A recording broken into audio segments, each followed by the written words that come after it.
You read that in your Bible?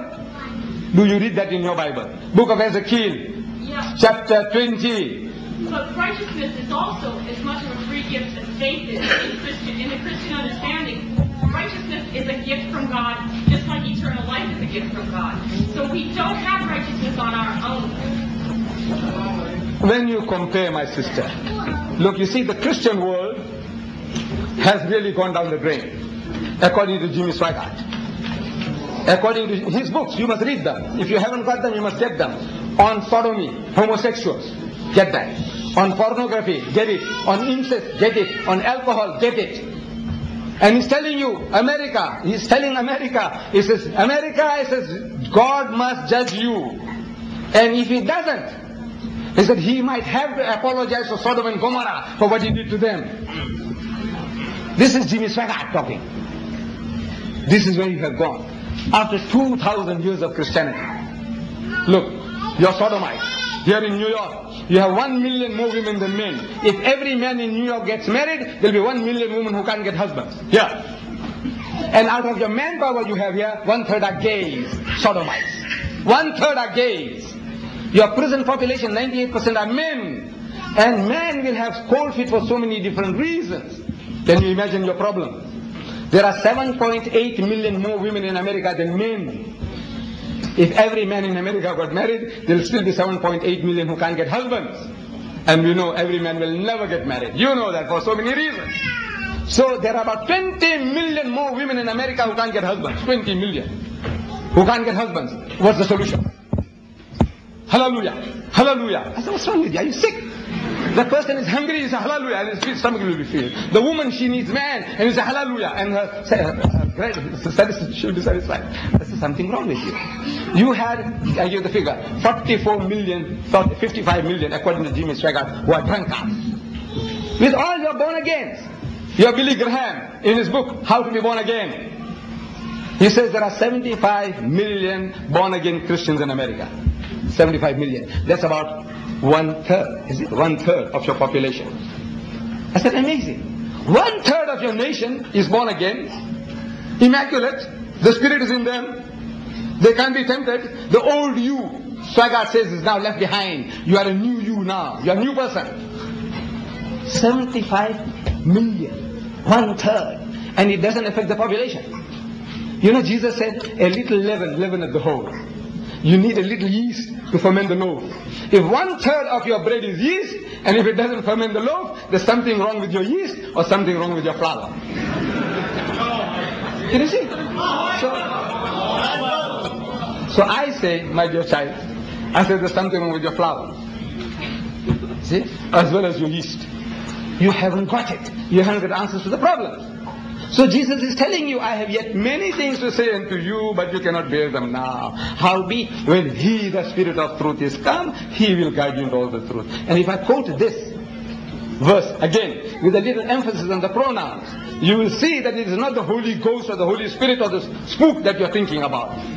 Listen, Jesus says, I have yet many things to say unto you, but ye cannot bear them now. Howbeit, when He, the Spirit of truth, is come, He will guide you into all truth. For He shall not speak from Himself, but what things shall He hear, that shall He speak, and He shall declare unto you the things that are to come. He shall glorify Me. 8 masculine pronouns in one verse.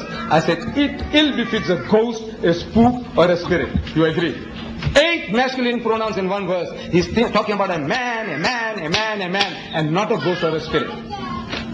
And He'll guide you into all truth, meaning He'll supply solution to all your problems. You haven't got them. Your surplus women, ask Jimmy Swaggart, and your Falwell and your Billy Grahams, ask them what is the answer. Speechless. You haven't got the answer, so he hasn't written a book on polygamy. Swaggart, about surplus women, he doesn't write. Why doesn't he write? You know why? He's written more than 30. I own them. He won't touch this subject. You know why? You haven't got the answer. There are others when he quotes, the answer is there, but as if he hasn't seen it. You know, Jesus said, seeing they see not, hearing they hear not, neither do they understand. About your sodomies and your lesbians, he's quoting a verse in his book on homosexuals. He starts that book, 2.5-page quotation. Imagine a quotation lasting 2.5 pages. First page, second page, and another half page. 2.5 page quotation from the book of Romans, in which he quotes, in those verses he quotes the reason for this sickness. He's saying homosexuals, its cause and its cure. That's the title of the book.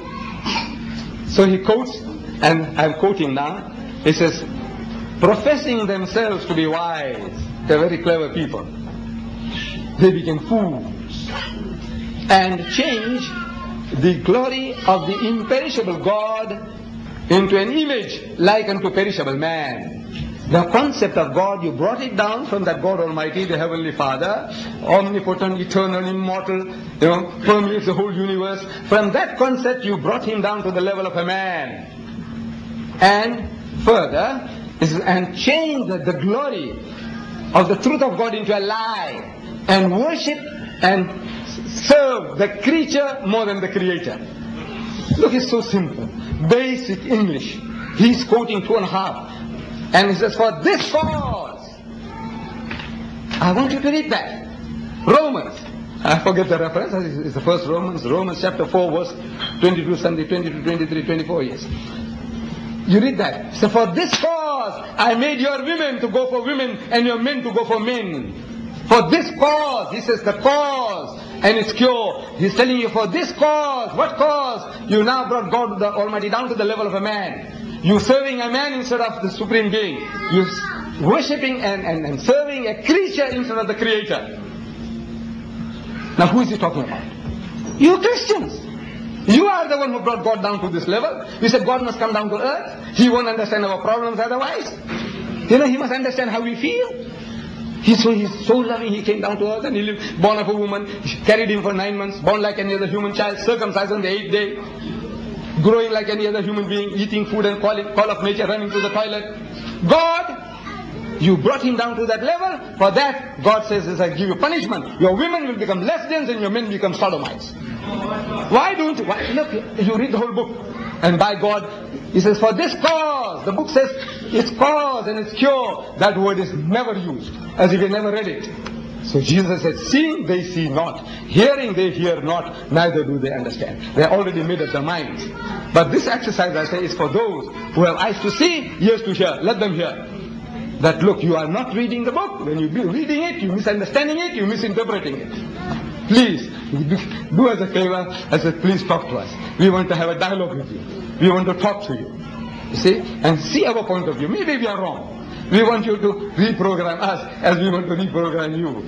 But the language is me, myself. I just can't help it. I am born a militant fellow in a militant family. My father was militant. I am militant. My brothers are all militant. And I can't help it, My voice, my size, everything, creates that impression that I'm fighting you. I'm scolding you. But my child, I'm not doing that. This is my nature. I just can't help it. So you'll forgive me for my tone, everything. But I mean well. Please.